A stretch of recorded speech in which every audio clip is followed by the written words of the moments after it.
Hey everyone, this is Disc Junkie, and today I'm back for a DVD room update. I just wanted to show you a little bit quick of this new shelf that I'm trying to work my head around. I decided to take all my releases for Cloverfield, but I didn't really have that many releases, so I thought, right, why not make it like a J.J. Abrams shelf or something like that? Because I did have these items for Super 8, the movie.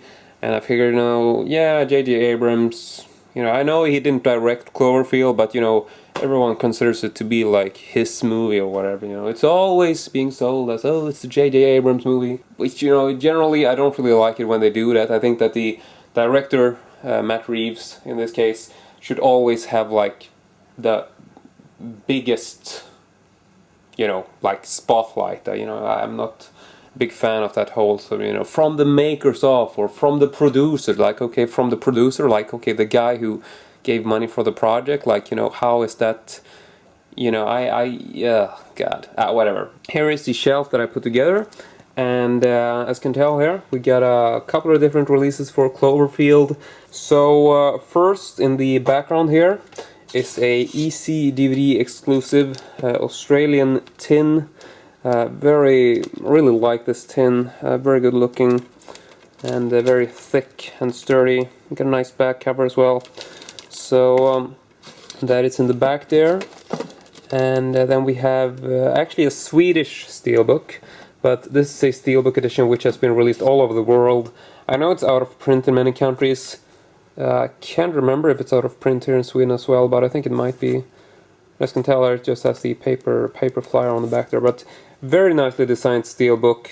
Not a new release, like I said, I think it's probably out of print in a lot of places. Yeah, really do enjoy that. It's a very nice and unusual looking steelbook. And then over here we have the Super 8 promo Image 3D viewfinder. Or Viewmaster, Viewfinder. Viewfinder is on a camera, isn't it? So yeah, it's a Viewmaster, and I also have here a promotional keychain, which actually has light and sound. Let's see if we can. I'm pushing the wrong button there. Here we go. So yeah, I've shown you this in another video, but just so you know, that's the one we're talking about here. Then we have some Super 8 stickers.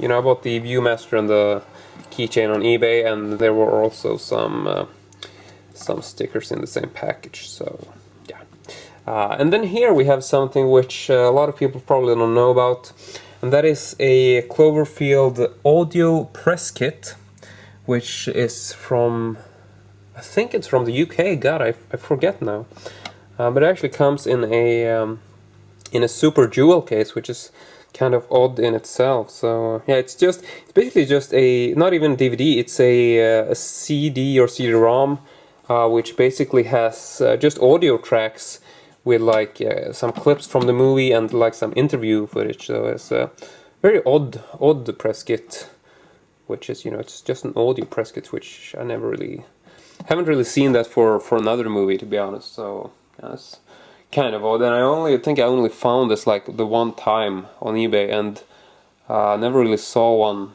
of it since. So glad I picked that up, because it wasn't very expensive either. But it was a long time ago that I bought it. I think the movie was just coming out, so that's usually the best time for picking up press kits, because then there's sometimes there's not as much demand for them, and then when the movie hits the cinema and sort of becomes like a big hit, then sometimes these press kits will just go up in price and end up costing a fortune. So yeah, glad I picked that up, because I'm a big fan of the movie. It's an awesome sci-fi movie, and some people don't like it because of the shaky cam stuff, but I love it. I think it's a groundbreaking and very fresh science fiction movie. Sort of like, when Blair Witch came, people were really psyched about Blair Witch, and now everyone's like, yeah, Blair Witch was so bad. But, I like Blair Witch. I thought it was a good movie. Granted, nowadays we've seen more parodies than, you can count for Blair Witch. So it's weird, because it sort of becomes a parody in itself. When you're watching it today, like, yeah, this is a hilarious scene because it's so stupid. But, that's just because we've seen so many parodies of Blair Witch. So you know, it's hard to take it seriously today. Or at least, you know, it is for me. I don't know what you think. Cloverfield hasn't had you know, a bad aftermath as Blair Witch did, but yeah, I know a lot of people don't really care for it, basically because of the documentary style, but I loved it. I thought it was awesome, and now it has a really awesome place in my collection, so yeah. But anyway, that's it for this little update, and well, another piece of the sci-fi puzzle of this part of the room falls into place, so yeah. Hope you enjoyed this, and I hope to see you all next time.